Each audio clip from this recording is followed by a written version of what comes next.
What is the Danish Gambit trap in chess? Well, let's go over it right quick. We got e4, e5, d4, e takes d4, and this is a trap for white, c3, d takes c3, and then going to the Danish Gambit, bishop c4, letting black have another pawn, and we take the pawn on b2.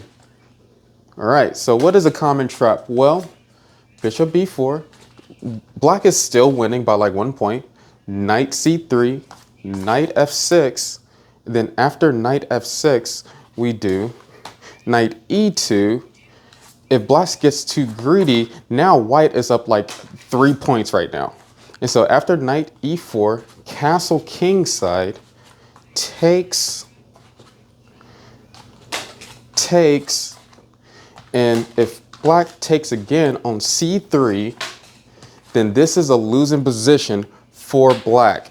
Even if black tries to castle right now, we got queen g4.